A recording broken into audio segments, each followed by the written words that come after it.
C'est un plaisir de vous savoir fidèle au rendez-vous de l'information. Voici le sommaire.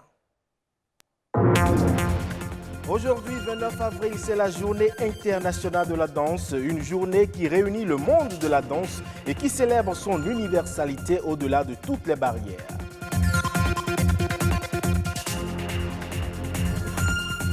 Et puis on ira à la découverte de la gastronomie béninoise et de son incroyable richesse, un patrimoine culinaire propre au Bénin pouvant être un pilier de la croissance économique. Et enfin, on évoque la croissance démographique de l'Afrique qui oblige les agriculteurs à produire énormément pour satisfaire la demande, l'objectif étant de mettre un terme à la pauvreté.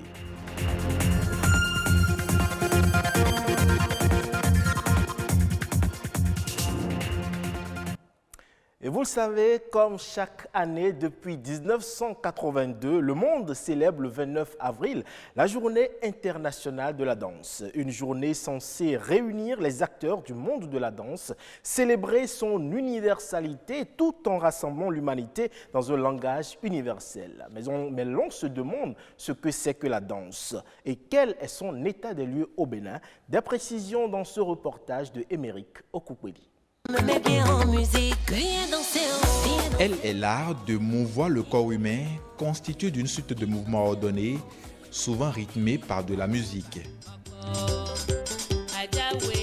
Mais plus encore, les professionnels définissent la danse comme la manière de tordre et de retordre le corps au son de la musique ou non. Parce qu'il y a bien ce qu'on pourrait appeler la danse silencieuse, la danse lente, la danse rapide, mais la danse lente et celle rapide et celle vigoureuse et telle énergique, ces types de danse sont entretenus par différents instruments de musique, qu'ils soient de la percu directe, que des instruments de musique ou même des battements de la poitrine ou des cloches.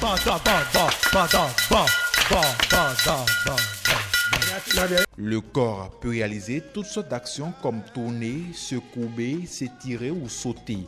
En les combinant selon les dynamiques variées, on peut inventer une infinité de mouvements différents.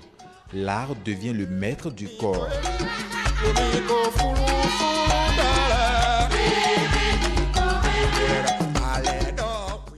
La danse contribue à l'épanouissement de l'homme.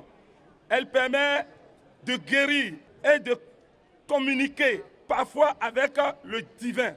Et c'est à raison que le Comité international de la danse de l'Institut international de théâtre initie la Journée internationale de la danse en 1982. Le 29 avril a été le point de départ pour célébrer le symbole de la valeur créative de la danse.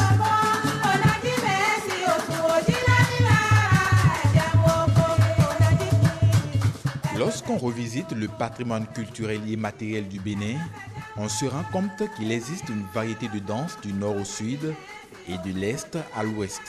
Quand on catégorise le Bénin à travers les danses de réjouissance, on peut dénombrer dans le sud plusieurs danses comme par exemple le Abadja, comme par exemple le Blekete, comme par exemple au centre, on peut trouver la danse d'Oba ou la danse à Koni, ou même en montant légèrement vers les collines, on peut retrouver la danse Tchengoumé, la danse Toba, la danse Goumbé.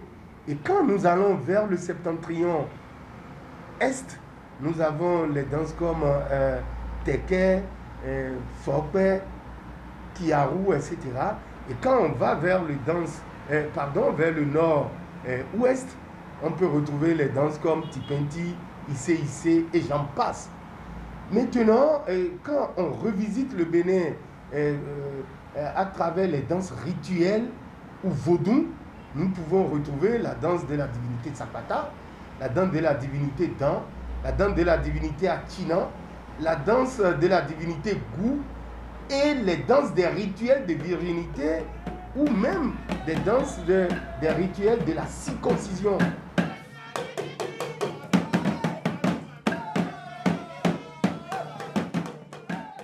Les danses traditionnelles, oui, mais il existe également une variété de danses modernes et de danse tradie moderne très appréciée.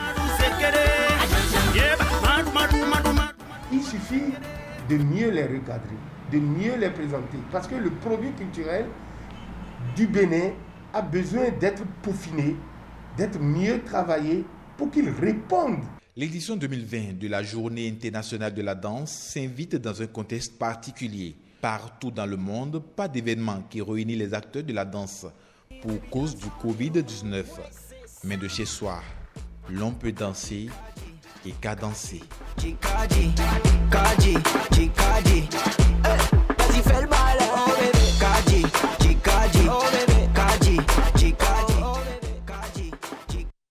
Merci à vous, Émeric Okukweli. Et je l'annonçais dans les titres, au Bénin, l'art culinaire joue un rôle essentiel dans le développement du tourisme, au point même d'en être un pilier de la croissance économique. Et justement, des initiatives sont prises pour valoriser et révéler aux Béninois leurs mets traditionnels. État des lieux, des gastronomies, des spécialités gastronomiques incontournables qui existent au Bénin. C'est dans ce reportage signé René Kofi et Patrick Adjagodjou.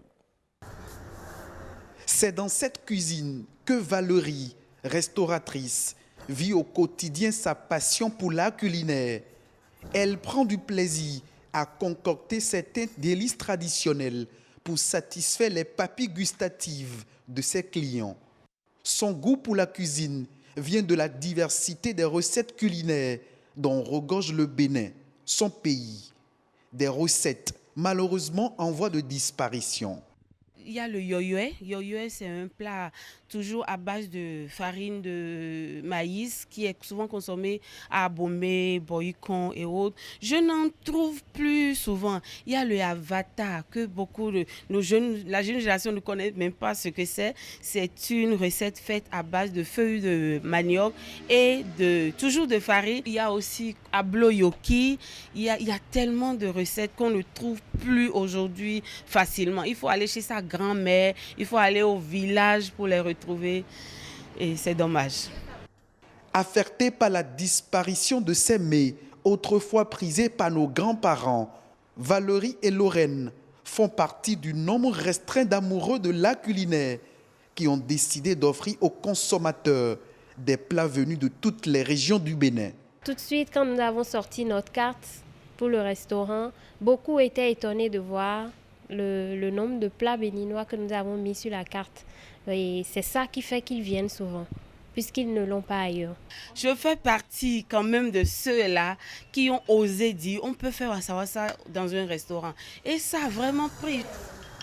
C'est une initiative qui enchante les passionnés des mets locaux. C'est le cas de Herman, qui s'offre le plaisir de déguster presque tous les jours des plats typiquement béninois.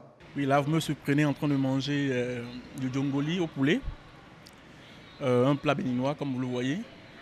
Et moi, j'ai souvent du plaisir à prendre les plats béninois. Herman est aussi bien conscient que la gastronomie béninoise souffre d'un manque de visibilité.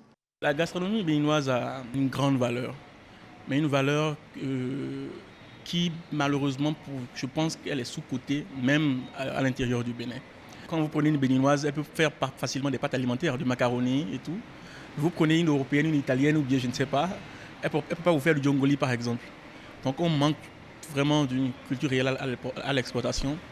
Pour ces promotrices des mets béninois, l'espoir est toujours permis pour pérenniser les recettes de grand-mère. S'il y a quelque chose à faire, c'est de le faire au plus tôt pour que quand même cette merveille, moi je l'appelle une merveille parce que c'est passionnant, c'est très beau d'avoir ces mets-là, ces plats-là chez nous. Nous avons une richesse. C'est vrai qu'au Bénin, on fait pas mal d'efforts, c'est pas mal, mais on doit faire encore mieux. Le présenter dans de grands salons, le présenter ailleurs, je le veux. Je voudrais qu'un jour, ça je l'ai toujours dit, qu'un jour quand on me dit, est-ce que tu connais le Bénin? On va me dire, le pays où on mange à Mio, là. Oui, je serais vraiment ravie. L'art culinaire fait partie intégrante de la culture d'un pays. Ne pas le promouvoir, c'est renoncer à son identité. Et voilà de quoi aiguiser votre appétit ce midi. En Afrique, à présent, la population ne cesse de croître. Au même moment, la productivité agricole diminue et c'est l'exode rural qui s'installe. Pour contrer cette situation, les jeunes agriculteurs apparaissent comme la solution pour mettre un terme à la faim et à la pauvreté en Afrique. Mais ils doivent faire face à certains défis. Un ingénieur agronome nous en parle. La jeunesse constitue la relève de tout secteur. Et puis si les jeunes s'intéressent à l'agriculture, je crois que c'est une chance pour le Bénin. Puis le pays doit, et puis toute la jeunesse d'abord, doivent se rassurer que notre agriculture aura une relève de qualité. Parce que notre agriculture, comme vous le constatez, est en train de se développer. Je suis d'accord avec le boom qu'on constate avec la production cotonnière, la production des céréales, notamment le maïs et autres. Mais les jeunes ont trois problèmes fondamentaux. Le premier problème, c'est l'accès à la formation de qualité. Toute la formation que nous recevons dans les lycées, collèges et universités agricoles, c'est vrai, sont orientées vers l'auto-emploi, mais je le dis toujours, ce sont des mécaniciens qui forment des mécaniciens, c'est des entrepreneurs qui pourront former des entrepreneurs agricoles. Donc on ne peut pas demander à un enseignant ou un enseignant-chercheur de former un entrepreneur agricole, c'est un peu utopique. Alors le second grand problème, c'est l'accès au foncier. Vous voyez, les jeunes n'ont pas accès à la terre. Au Bénin, c'est vraiment compliqué, surtout dans la partie méridionale. Et le troisième problème, c'est l'accès au financement. Pour même accéder à ce financement, la garantie que les gens demandent est une garantie foncière. Donc il faut disposer d'une terre. Le jeune a des difficultés d'accès à la terre. Comment voulez-vous qu'il ait la garantie foncière? C'est presque impossible. Le taux d'intérêt que pratiquent les institutions de microfinance de la place varie entre 15 et 24%. Donc aucun jeune ne pourra s'en sortir avec ce taux d'intérêt qu'on constate au niveau des IMF. Donc du coup, lorsqu'on n'arrive pas à relever donc, ce défi lié au foncier, au financement et puis à une formation de qualité, on ne pourra pas sentir tout l'effort que la jeunesse fournit aujourd'hui dans ce secteur qu'est l'agriculture. Vous voyez, récemment, le gouvernement a mis en place un fonds national pour le développement de l'agriculture. Je pense qu'on peut, dans ce fonds-là, trouver un fonds spécifique pour la jeunesse et pour l'entrepreneuriat agricole des jeunes. Si on le fait et on définit une stratégie nationale d'insertion des jeunes dans l'agriculture, je crois qu'avec un statut de jeune agriculteur, le jeune sait ce à quoi il a droit et ce à quoi il est confronté. Je crois que ça lui permettrait de mieux s'investir et puis se maintenir dans l'activité. En nouvelle brève à présent, le Nigeria négocie une aide financière de plus de 1808 milliards de francs CFA de la part du Fonds monétaire international. Le nouveau financement vise à aider le pays à répondre à la crise du coronavirus qui frappe sa population et son économie. Il s'agira d'un prêt d'une durée de 5 ans s'inscrivant dans le cadre de l'aide annoncée par l'institution de Bretton Woods en faveur de 40 pays africains pour appuyer leur plan de riposte contre la Covid-19. Avec une économie très dépendante du pétrole, le pays le plus peuplé d'Afrique a vu ses perspectives économiques 2020 passer au rouge après l'effondrement des prix de l'or noir et les fermetures des frontières qui ont mis un coup d'arrêt au commerce mondial. Parlant toujours Covid-19, l'Organisation mondiale de la santé appuie les pays africains affectés par cette pandémie. Le Sénégal en fait partie et justement les autorités ont réceptionné un important lot de matériel. Les détails avec nos confrères de la RTS. 5 tonnes de matériel, c'est le don offert par l'Organisation mondiale de la santé. Comme plusieurs pays africains, le Sénégal a reçu son lot.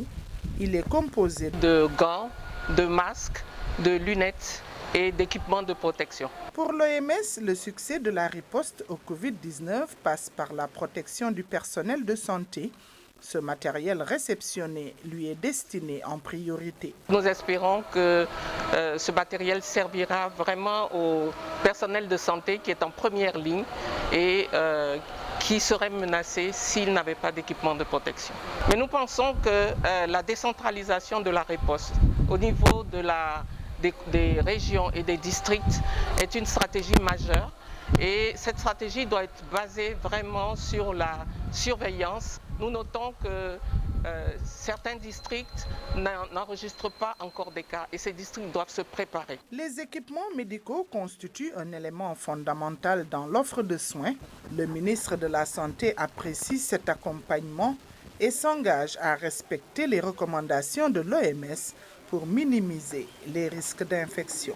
Nous savons que sur beaucoup de foyers, vous dépêchez vous-même avec vos ressources, des moyens humains et matériels pour nous accompagner. Ça aussi, c'est extrêmement déterminant dans les résultats que le Sénégal est en train de faire. Le Sénégal est sensible et reconnaissant par rapport à l'accompagnement de l'Organisation mondiale de la santé à la riposte du Sénégal. L'exemple le plus illustratif est le fait d'avoir dépêché un expert de la dimension du docteur Farba Lamine Sall pour venir nous accompagner, mais aussi ce don important que vous faites au pays. Donc au nom du chef de l'État, je vous remercie et nous allons donc tout faire pour respecter les recommandations de l'Organisation mondiale de la santé, vous informer et être avec vous dans le processus. La recherche active des contacts, la détection et l'isolement des sujets à risque sont entre autres les recommandations préconisées par l'OMS pour lutter efficacement contre le Covid-19. Et c'est la fin de cette édition. Merci pour votre aimable attention. À bientôt.